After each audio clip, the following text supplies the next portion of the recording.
New Thought Media Network. We are a global broadcast network of positive music, media, and entertainment, inspiring humanity's evolution along the journey of enlightenment and creating a world of love, peace, empowerment, and prosperity for all. New Thought Media Network. Positively inspiring.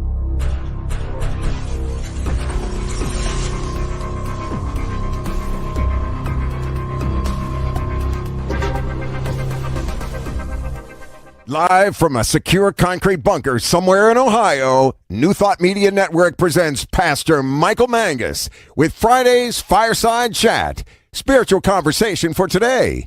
Here he is from the secret radio room, surrounded by thousands of watts, Pastor Michael Mangus. Oh, absolutely. Well, hello there and welcome. We're back from our summer hiatus. How about that? Again, good evening to everyone in the United States and also around the world. It is time once again for another fun-filled, thrill-packed, and yes, guaranteed, always exciting edition of the Friday evening Fireside Chat here on your New Thought Media Network. I am the Reverend Michael Mangus. I am broadcasting this evening from the super secret Charles Fillmore radio room, surrounded by thousands, and I mean thousands of watts in the extremely secure concrete bunker somewhere around Akron, Ohio. That is so top secret. Only one person knows where the bunker is located. Everyone else is kept guessing. Now that Robert Brzezinski guy, Reverend Dr. Robert Brzezinski, our Chief Inspirational Officer here at your New Thought Media Network, he thinks he knows where it's at, but he has no clue where the concrete bunker is located, and we are going to keep it that way. Again, great show tonight. Wonderful stories. And again, please feel free to interact this evening by posting your comments. We've had several people do that already. And again, all my shy people out there, I know you're out there and you're going, I don't know why I'm even watching this show. I know. I get that. pastormichaelmangus at gmail.com. pastormichaelmangus at gmail.com. And if there is a news story that you would like myself and Reverend Jeff to comment on, again, just send it to me at pastormichaelmangus at gmail.com. Well, the purpose of our fireside chat is to get our beverage, and since the nights are getting cooler, to start the fire up and sit around the hearth and to talk about contemporary issues from a new thought / spiritual perspective. And the reason we do this is because of the tendency of some of you to go ahead and to bury your head in the sand because of all the chaos going on in the world and also in our country. Okay, that's one way of doing it. I think another way, though, is to let the fire purify us by taking action, by being mindful, by using our spiritual practice, and really helping birth a world that does work for everyone. This evening, all the way from the great state of Tennessee, otherwise known as the state of confusion, formerly of the great state of West Virginia, we have divine science minister and, well, okay, staff commentator. He's not the co-host yet. Oh, yes, I am. Okay, well, anyhow, Reverend Jeff Radcliff, Wait who until we always has an interesting take on the news. Reverend Jeff, good evening. Good evening. Wait until I pull a 14th Amendment on you. What? Yeah. You're going to pull a 14th Amendment on me? Declare you're incompetent, and then I'll take over, and I'll be the head honcho. Yeah. So. I can leave.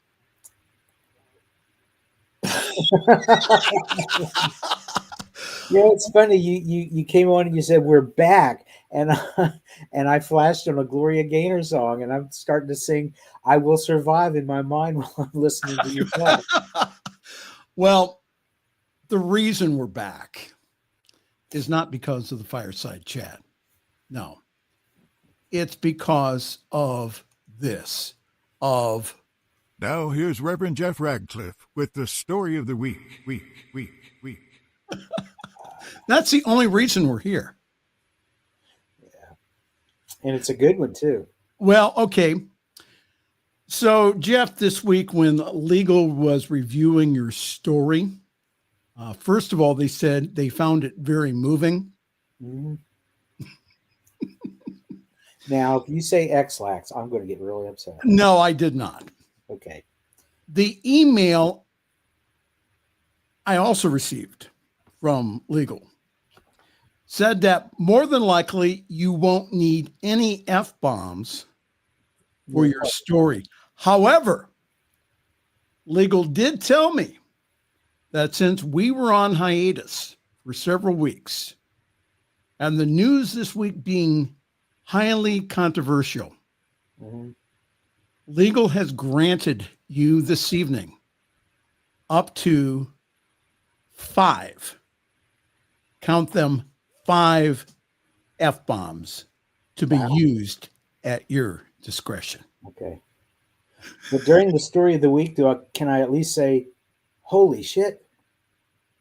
I think so. I think that's okay. Okay. Now, I want to point out something here to Jeff and also our studio audience. Legal does not have me submit my show stories for review. They only require me to play the disclaimer. However, it's Jeff's portion of the program, the story of the week, that requires prior legal review per the Chief Inspirational Officer of the New Thought Media Network and my boss, who cringes every time I say it, the Reverend Dr. Robert Brzezinski. Well, yeah, but Reverend Robert knows me, and he knows my reputation, and he knows my language, so no wonder he wants to look over everything before it goes out on the air. Now, you said on Facebook today, I actually read your Facebook post. Oh, okay. You said today that you wonder why divine science has not defrocked you yet. Is that correct? Was that today or was that yesterday? I don't know. I'm kind of surprised that they have. Well, now I was told by the higher ups in divine science that you were told to stop doing the burnt offerings. Yeah. Out back. Yeah. So no more like animal sacrifices or. Well, see, but it was great because I could import these animals from Ohio and then blame it on the Haitians.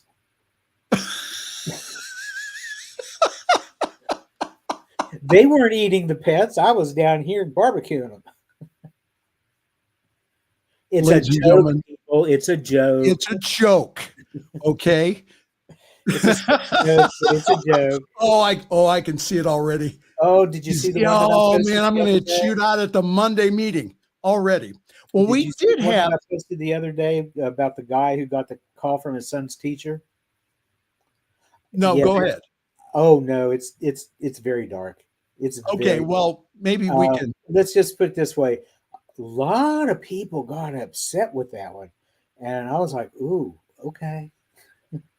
So I hit it on my Facebook page because I thought it was funny. I laughed my butt off, but there are some people out there just. I know. Well, I'll tell it to you later. Okay, well that's good. Well, how was your summer vacation, Reverend Jeff?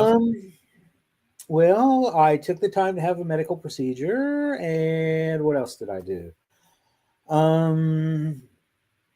Tried to recuperate. Still in the process of recuperating. It's going to be a long time, but I just did what I do, which is this. Well, cool. How did your show earlier go? It was really good. It was really good. We had Reverend Dr. Jerry Troyer from Anton. He is the board president of ANTN. He was there last week. The Reverend Dr. Ruth Miller, who was fascinating. So, yeah. I got to work several months with Ruth, and she's wonderful. I mean, just her spirit and also her knowledge is just unbelievable about New Thought. Well, what I did was weddings, like usual. And I also had a medical procedure, of which I survived. Yay. Yeah. No, I did not go in for a lobotomy. Sex change? Even though some people think I should. What now? Gender reassignment? No. I like being a guy. I really do. Okay. I'm into it. Yeah. Well, let's say hi to some people before we start. And there's Tim. I see Tim's Wayne. already here. Hi, Tim.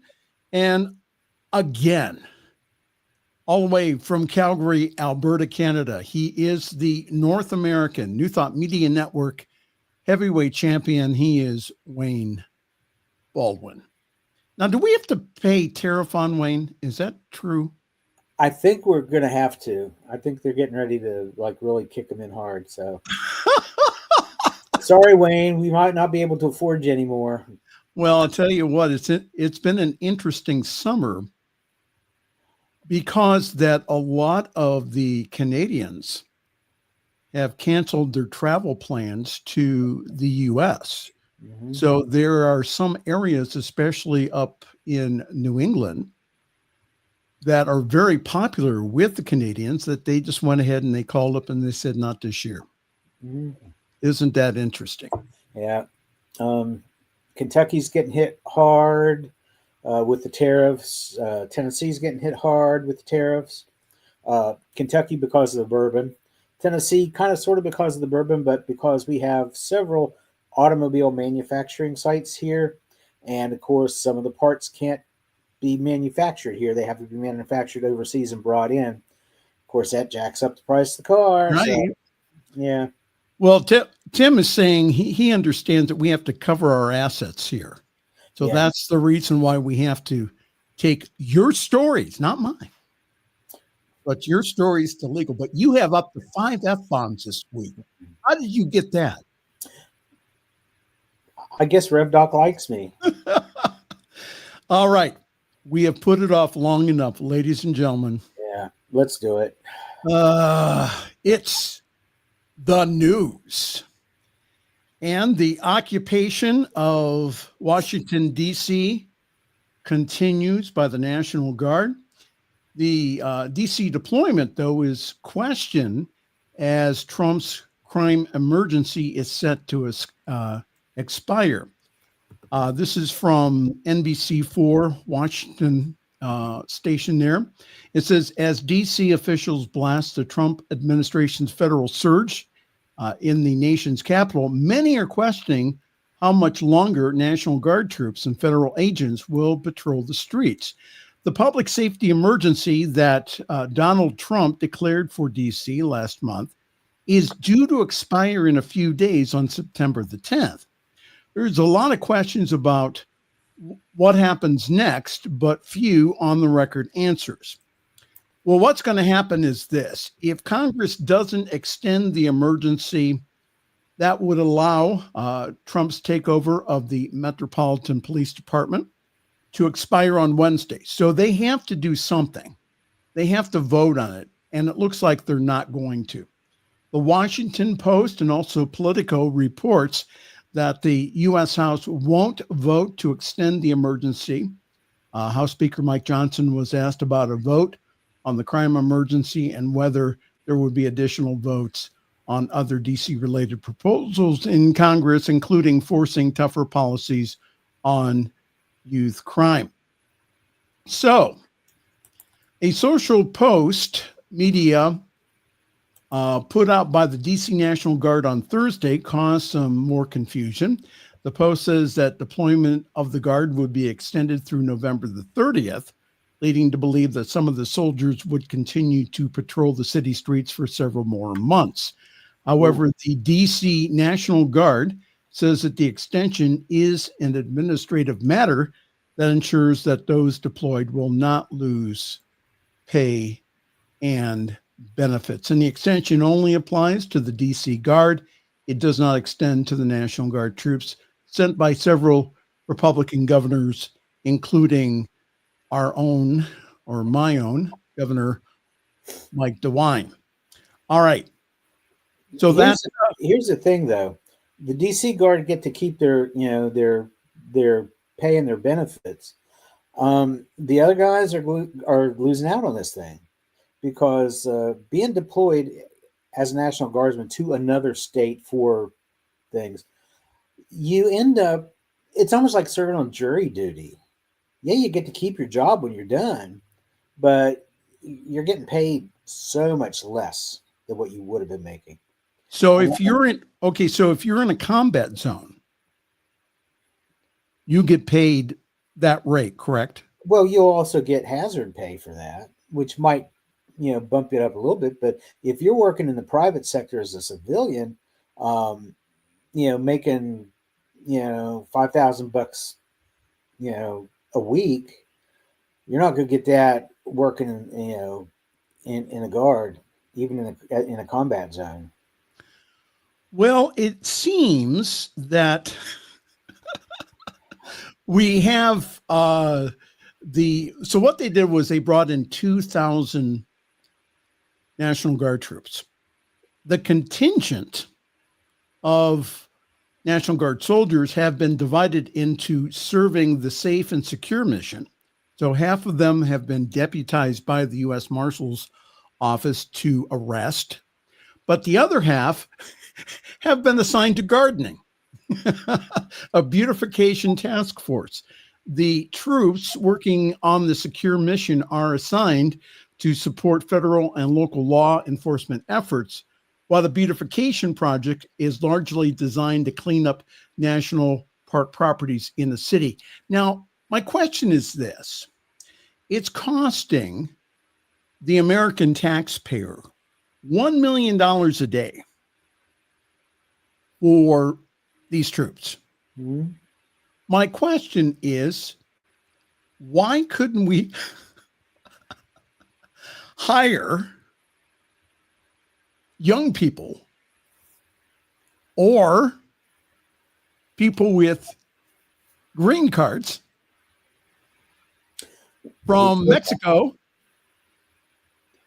Yeah, they've been doing the work anyway. Who've been doing the work anyhow. Why can't we bring those in? No, they bring in the National Guard of all things, and then what they're doing here is they're raking.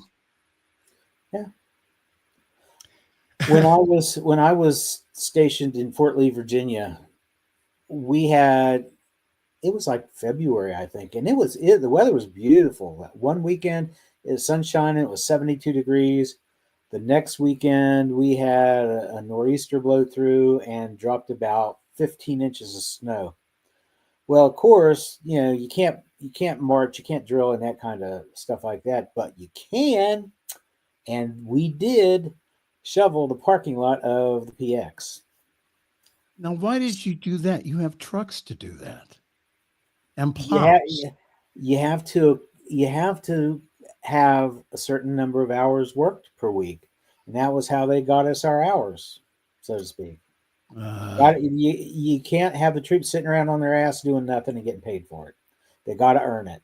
So that's well, as of Tuesday evening, they're saying that the Joint Task Force DC said that there had been a 37% drop in carjackings in DC, a 50% decrease in robberies, and a 23% drop in violent crime since the mission began.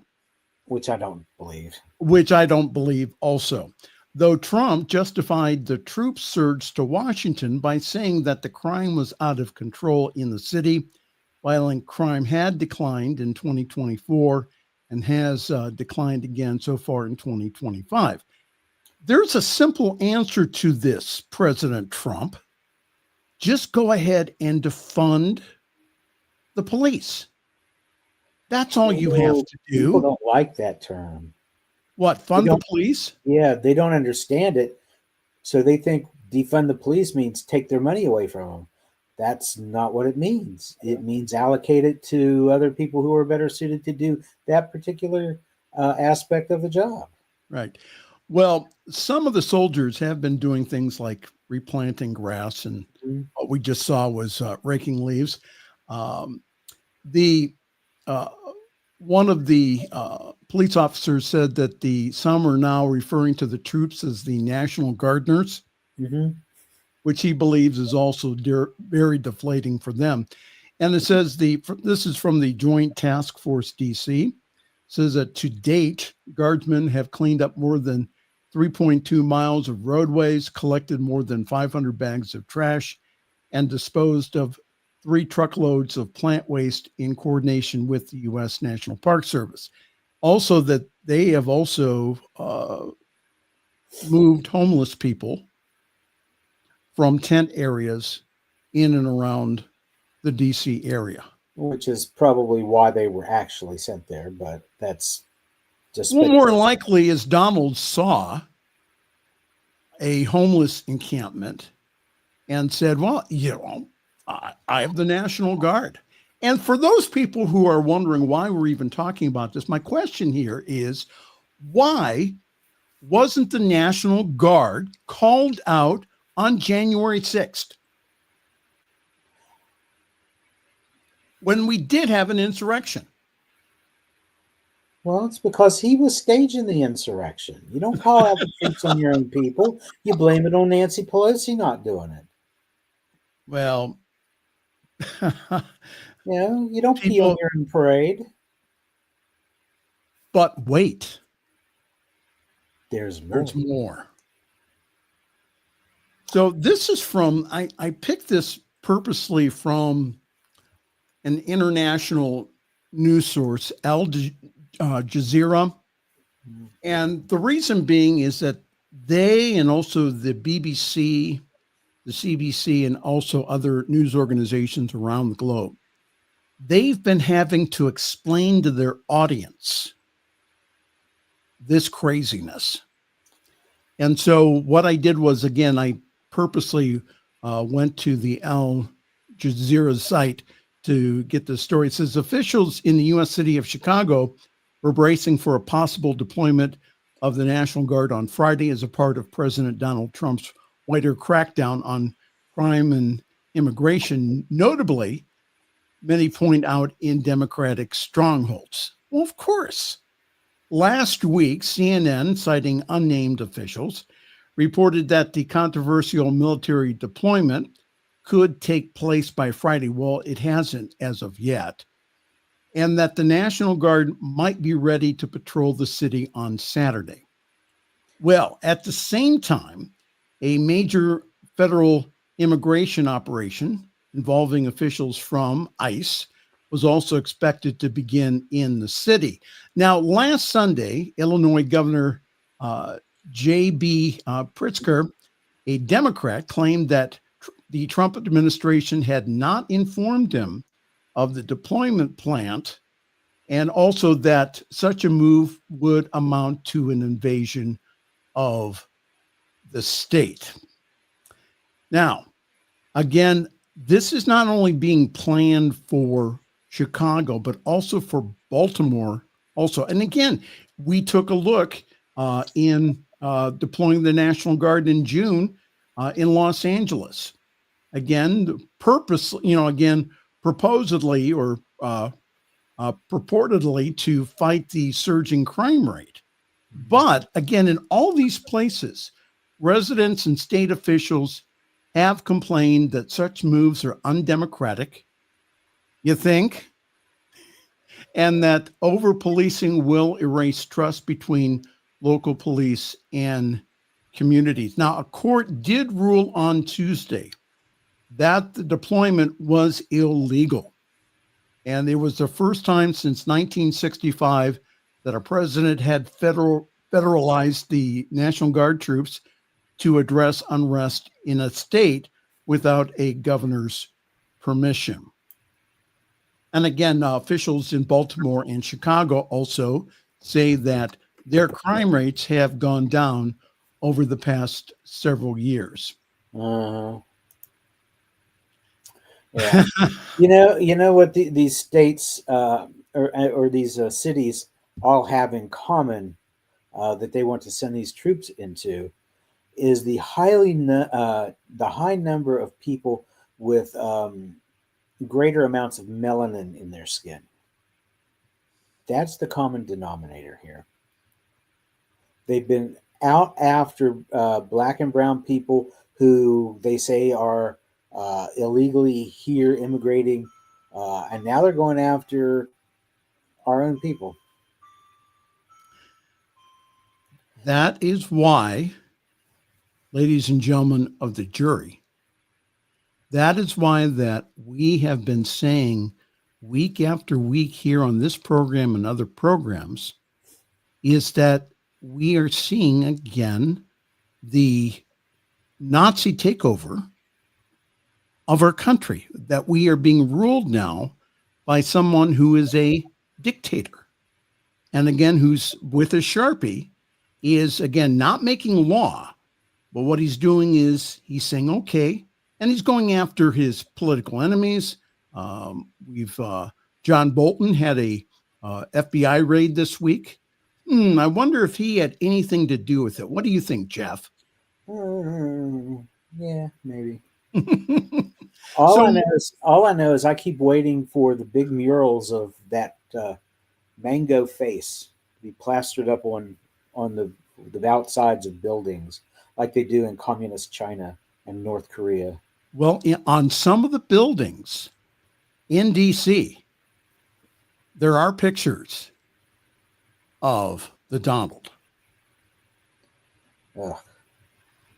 So what disturbs me with them deploying these National Guardsmen?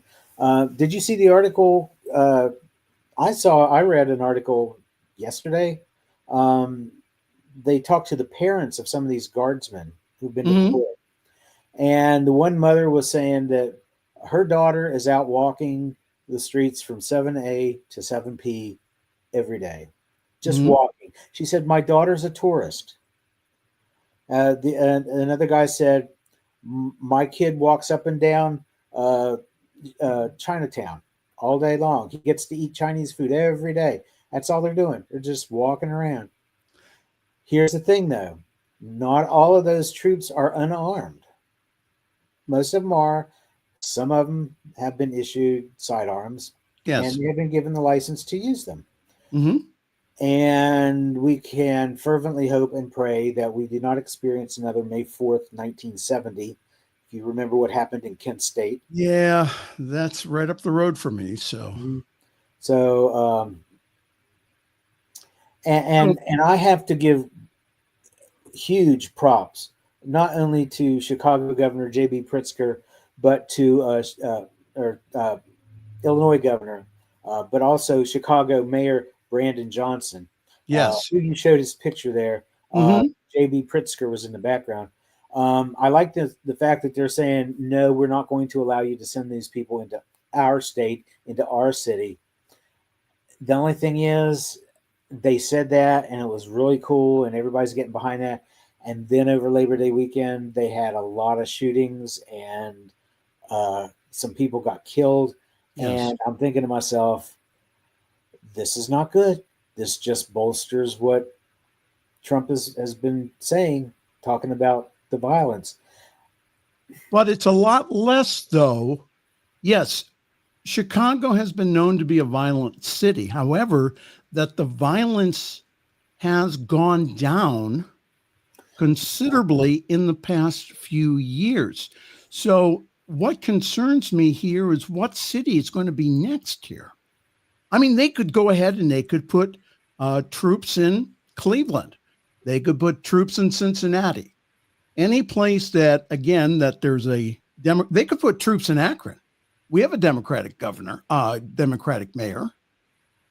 They could go ahead and, if we had any type of so-called rioting, or even not, that he can just say, well, go to Akron or go to Pittsburgh. But my prayer is this, that some sanity will come from the courts, and hopefully that Donald will stop playing dictator, not altogether, but to stop this craziness of sending U.S. troops into cities to do policing. Policing is best done by the police, not the army. And again, federal funds to combat crimes in these major cities have been cut. So, folks, again, I think this is all smoke and mirrors to make Donald the tough on crime president. And all of these are publicity stunts, from the ICE raids to the National Guard deployments. They're aimed at his base so that they can all say, see, Trump is taking action and stamping out crime. And what he's doing instead is he's walking all over the Constitution. Your thoughts, Reverend Jeff? Yeah. He is so desperate to play to his base and to show that he's right and everybody else is wrong. It makes me wonder how much of this stuff is he's engineering. He's starting these little fires. He's a little arsonist, starting these fires so that he can rush in and put them out and say, "Oh, look what I did." That is and that is the milder version of what I would say would be considered a left-wing conspiracy theory. Is Trump starting this stuff only to make himself look good? But again, it's hard to say. But then on the other hand, he's not all that smart. He's got people behind him with a lot more brains than he's got, and he's deteriorating. He's going downhill fast. I'm sure that a lot of this stuff is really not his doing, but somebody else behind him, the Project 25 crowd, who are then, kind of whispering in his ear, "Hey, you did this. Look what you did." Well, it's time for a break. And then after the break, the award-winning, extremely moving story on Reverend Jeff's story of the week. Week. Gotta get the echo in. Oh, we have to get the echo in. Well, we'll have Jeff back on in just a moment. Hi there. This is the Friday Evening Fireside Chat here on your New Thought Media Network with Reverend Michael and also Reverend Jeff Radcliff. Good to see everyone this evening. Thank you all for the great comments. We appreciate them. Well, anyhow, just wanted to tell you that this coming Sunday, I will be like usual, at Summit CSL. For more information, go to summitcsl.org. And there you can get more information about our 10:30 Eastern Time service, which is online. And if you go to summitcsl.org, you'll get the Zoom address and also the password to come and join us. It's really a wonderful service. And this Sunday, we will have subbing in for me because I have a commitment.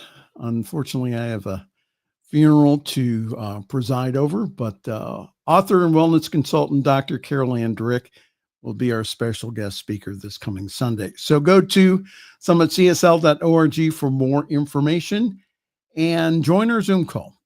And our service is also simulcast on the Summit Spiritual Center of Akron Facebook page, and also our Facebook page also has past broadcast of the Fireside Chat and yours truly when he is praying on your New Thought Media Network.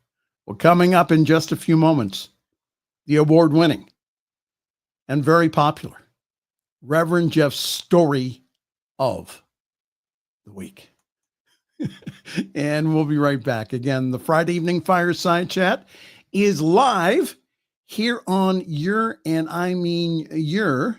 New Thought Media Network. Please help us say thank you to our organizational sponsors, including the Hefferland Foundation, Affiliated New Thought Network, International New Thought Alliance, Science of Mind Archives and Library Foundation, Center for Spiritual Living Denver, Center for Spiritual Living Midtown, New Thought Philadelphia, Land Happiness Institute, Summit Center for Spiritual Living, One Heart Retreats, Center for Spiritual Living on the Lake, Unity Kitchener, Unity Spiritual Center, Ottawa, Om Center for Spiritual Living, Satya Center, Begin Within Ministries, Center for Spiritual Living, North Jersey, Unity of Savannah, and the Center for Spiritual Living, Seattle, as well as all of our individual donors. Thank you for being part of the New Thought Media Network. Please like, share, and subscribe. New Thought Media Network, positively inspiring. The views and opinions expressed by Pastor Michael Mangus are generally right. However, they are his own and do not reflect the views and opinions of New Thought Media Network, Centers for Spiritual Living, or any other person living or dead. As they say in the 12-Step Recovery Program, take what you like and leave the rest. Here again is Pastor Michael. Now, legal did tell me that I'm not allowed to say that I am right all the time. But we know you are. Except when No, you're you wrong. are. Well, I know You're I right am. all the time. You have your moments. You've been right on a couple of occasions. A couple, Yeah. not many. Sorry. Sorry. Okay, ladies and gentlemen, it's that time. We've put it off long enough. It is, ladies and gentlemen, Reverend Jeff story of the week. Just doesn't know that I can see. Listen to tell me what to see. When W7 and on starts K. Reverend Jeff story of the week. Just doesn't know that I can see. Listen to tell me what to see. When W7 and on starts K. Reverend Jeff story, Reverend Jeff story. we should have dance moves to that. All right, What sir. I've been doing. I've been twerking in my chair. It's a weird feeling, but I kind of like it. Now, So I did have a story from Ohio about a woman who got arrested for twerking on a police car up near Cleveland. oh my God. Well, Cleveland. All right, go, Have you before I ever get been into more there? trouble. What now?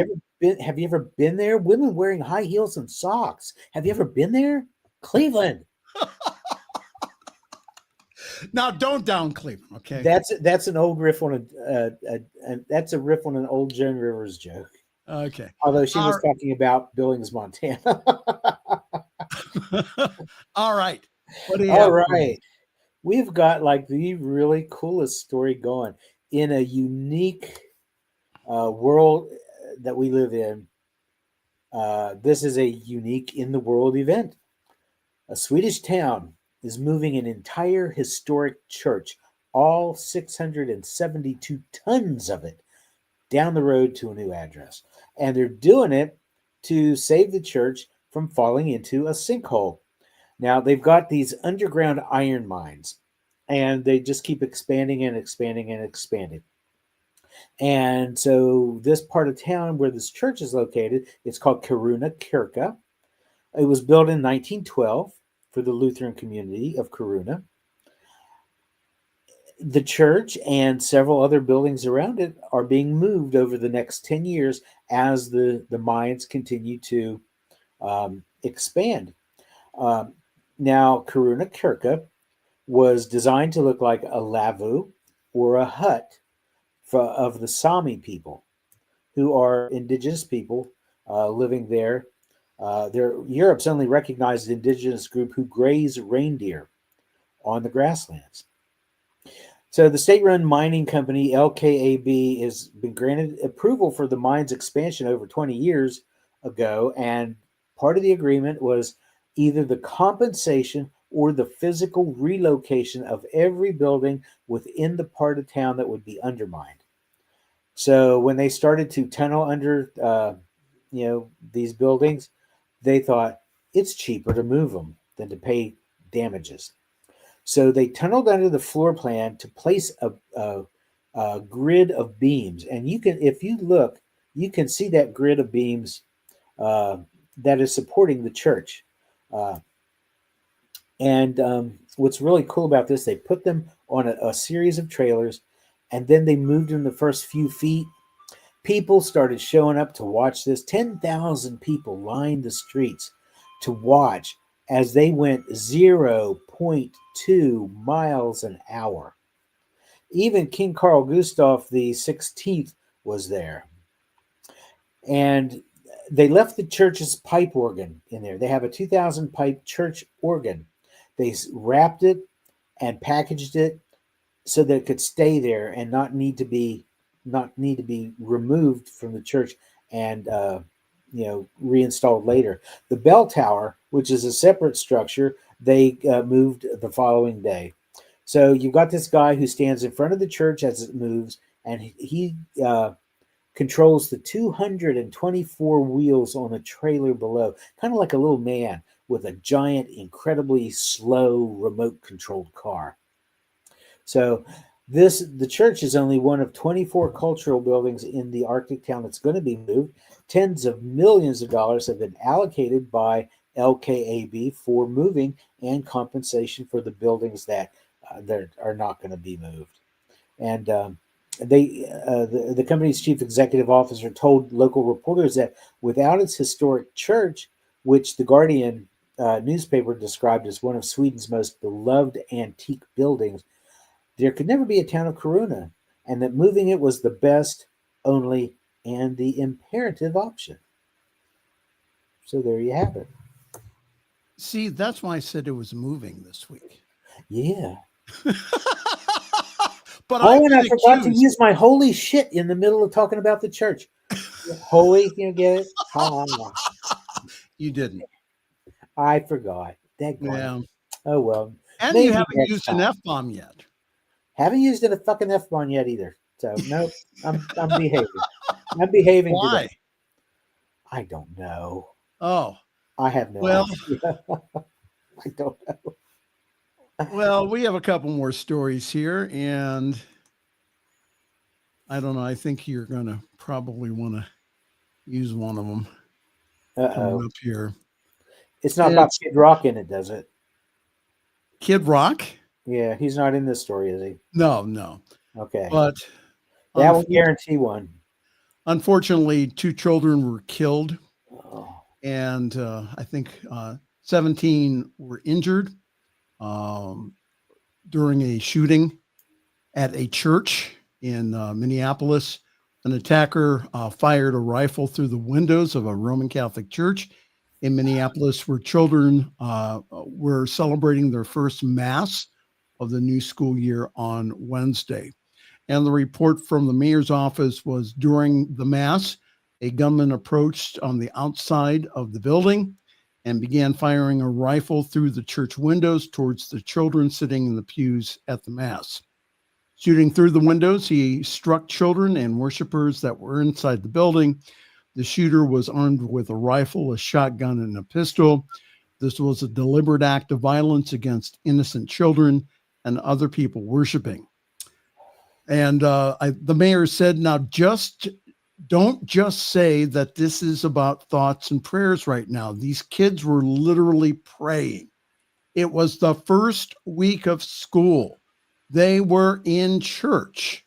These kids that should be learning with their friends, they should be playing on the playgrounds. Look at that.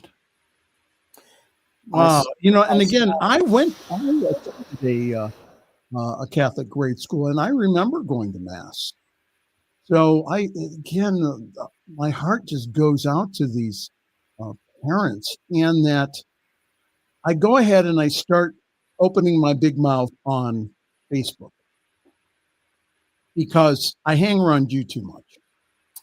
Yeah. Well. You could do worse.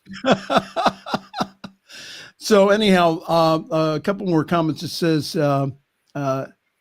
Ellie Mertens, who's 25, she's a youth minister at the church, said she was sitting with the children in the pews when the bullets started ripping through the windows.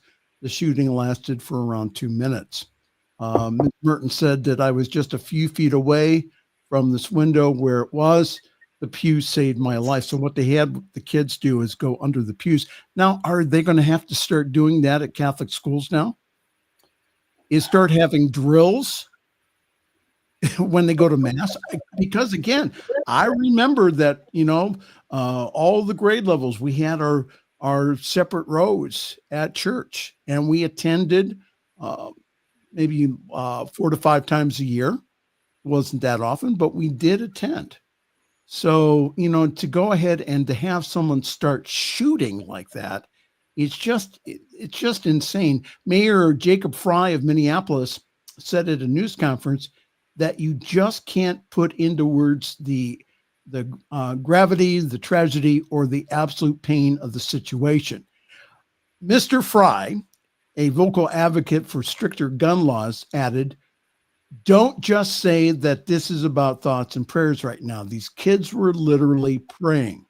And I've been hanging around Jeff for a while, and I have learned the art of shift disturbing.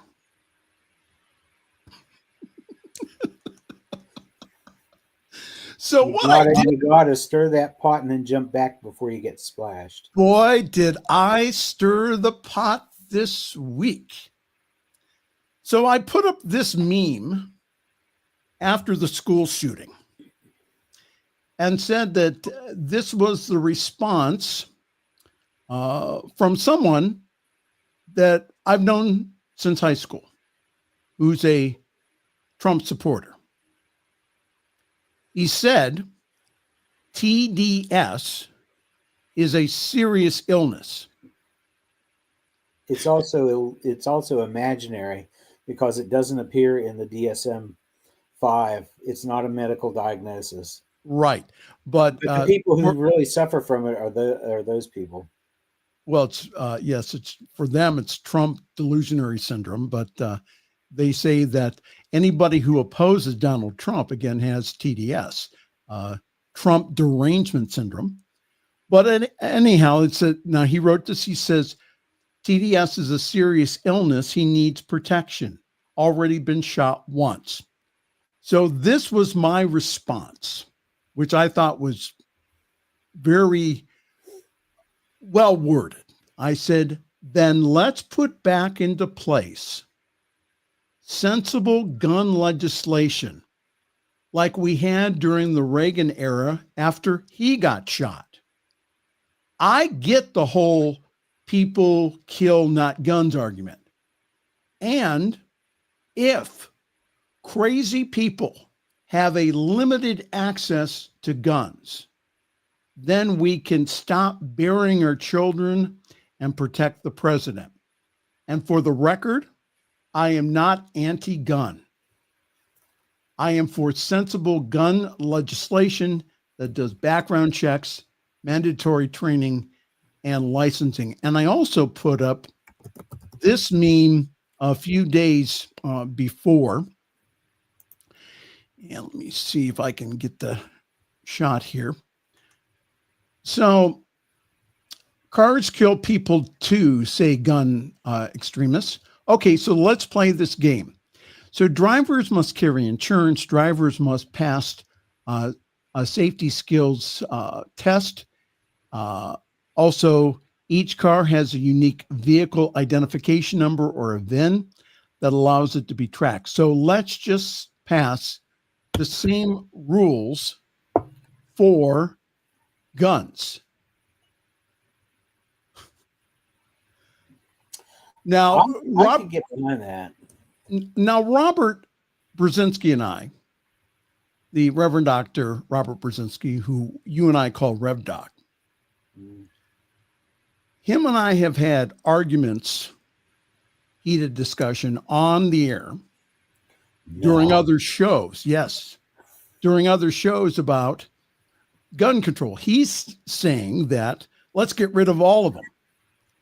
And what I have said is that you're not going to be able to, because of all the court rulings and everything else that have gone into place in our jurisprudence over the years. So, again, let's limit these high volume magazines. Let's limit these assault rifles. Let's start limiting these things, and also start having individuals take training. In Japan, they do not let anyone have a gun unless that they have to pay a certain fee. They have to go through a training class. They have to wait 3 months before they get their permit. And again, carrying a gun or having a gun in your home in Japan is a privilege. Your thoughts, Reverend Jeff? Well, speaking as a gun owner, and I do own, I grew up in the country. We used them. They were a tool on the farm. They helped us to get rid of varmints and predators that would prey on the chickens or the livestock. One thing that we were schooled from little on up was where to point it, when to point it, and when to pull the trigger. Right. And you know what? People never figured into any of that. We don't point it at people. We don't intend to shoot people. And we definitely don't pull the trigger on people. Somewhere along the lines, people, and unfortunately, it's more the townsfolk, it's the urban people who grew up in the cities who decided, oh, well, the country folks got guns, let's get guns too. And then started using them against each other. And see, it's not this way in Switzerland. No. Where they have mandated that each adult has to have a gun in their household.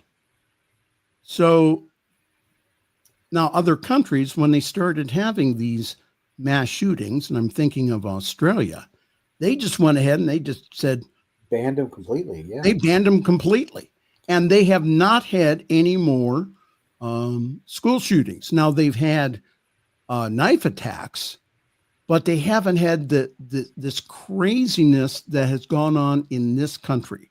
Yeah. Whereas we are protecting gun rights to the detriment of our children. So that's, again, I'm saying that what needs to happen here, and again, I don't think that you're going to do in Australia here, but I think that people having common sense gun legislation. I know a lot of gun owners. Yeah. I've had people in my church who were highly trained and had concealed carry permits. Mm-hmm. That we've had some crazy people come to our church. So where we were at did allow guns in the area that we had. So we were allowed to do that. Now I know that some CSLs will go, oh, we don't allow that. Well, unfortunately, that some of the churches have had to have security guards armed to take out individuals. Again, we've had some scary situations at our center in Akron. Go ahead. Yeah, there's a synagogue in one of the Nashville suburbs that has armed security guards. They also direct the traffic in and out because, oh my God, this place is huge and is very well attended. And they are cognizant and aware that they live under a threat. Right. It's been like that for years. What's interesting to me, though, is we keep hearing about this Second Amendment right. and we're allowed to carry guns because of in case the tyrannical government kind of comes after us. Well, guess what, people? Look around you. You've got that tyrannical government right now, and it's doing the same freaking bullshit that have been preaching for years. Only now you're okay with it. Again, it boggles my mind. So we are speaking up and speaking out about this stuff because, again, doing the prophetic thing as they did in the Old Testament about saying, listen, this is just not the way to go here. Can I do one more story before we go? Make it quick. I have got a very cogent quote to end the show with. Okay. Make it well, quick. Okay. Hurry. You're not the only one that tells me what to do. Denver neurosurgeon performs a rare surgery to help a former paramedic walk his daughter down the aisle. Oh, now, that's cool. Isn't that nice? It says, when combined with his patient's grit and determination, a Denver neurosurgeon's skill in performing an extremely rare surgery may have allowed a man to walk his daughter down the wedding aisle against all odds. For Russell McKeenan, that simple dream for so many fathers had been something like the north bearing on the compass in a storm of health issues that started when he himself was a paramedic. So in 1995, his ambulance driver fell asleep at the wheel and rolled the vehicle, significantly damaging McKeehan's nervous system, though he did not know it at the time. It wasn't until 2007 until the damage took full effect. McKeehan entered the hospital for chronic headaches and woke up a few days later, paralyzed from the neck down. So what happened was again, this neurosurgeon did this very rare surgery, and the surgery was a success. McKeehan says, I often joke, he told CBS News Denver, you can't write soap operas as bad as what I lived through. And the surgeon who did it, he says that Dr. Falsey, I think Dr. Falsey described this patient as an amazing and highly motivated guy. How wonderful is that? And that is from the goodnewsnetwork.org, goodnewsnetwork.org. Oh, there's one thing that I want to go back real quick just to revisit the story on the school shooting. Okay. The day that it happened, I read an article where they interviewed a little boy, 7 or 8 years old, who was there. And he was worried about his friend because when the bullets started flying and they were all told to get down under the pews, his friend shielded his body with his own to make sure that he wouldn't be hurt. And he said, I don't know what's going to happen. I'm just going to pray for him. Well, as it turns out, his friend, who was actually struck by a bullet, is going to make it. He made it. I mean, he did the right thing. He said, kids, again, I just, not only the academic pressure that kids are under, but this craziness where they don't feel safe at school, that some idiot is going to come in their school and start shooting at them. A very wise teacher, a rabbi, once said that greater love has no man than a man laid down his life for his friends. And that's what this little boy's friend did for him. He laid it on the line. He's going to pull through, and that's cool.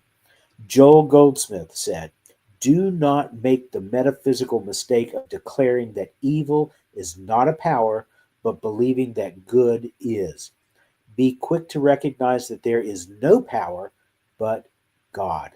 And that's why Michael and I do this every week, to let you know that no matter what it looks like, and the world looks like it could be falling to shit right now, but it's not. There is only fear and there is love. But guess what? Love wins out. God is love, Spirit is love, and that's the only power that we need to concern ourselves with. All the rest of it, we can do, what we do to mitigate things.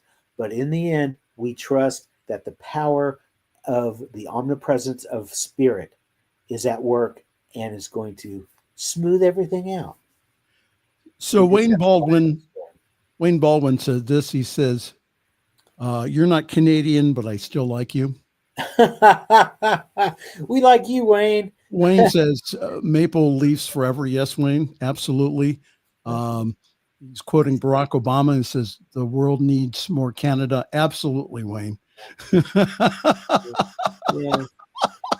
And Wayne, if things get bad enough down here that I need to leave Tennessee and I need to flee, I'm going to come sleep on your couch. You got to help me get across the border, but I'm going to sleep on your couch. Right. All right. This has been fun. All right. Well, thank you, Jeff, for being with us this evening and as always sharing. See, we had a last minute programming meeting last night. Jeff and I and our 10 other people. Really, it was just Jeff and I. Yeah. And we said, "Okay, should we do a show or not?" And Jeff said, "Man, I have a lot to talk about." I said, "Okay, we'll just do the show." Yeah.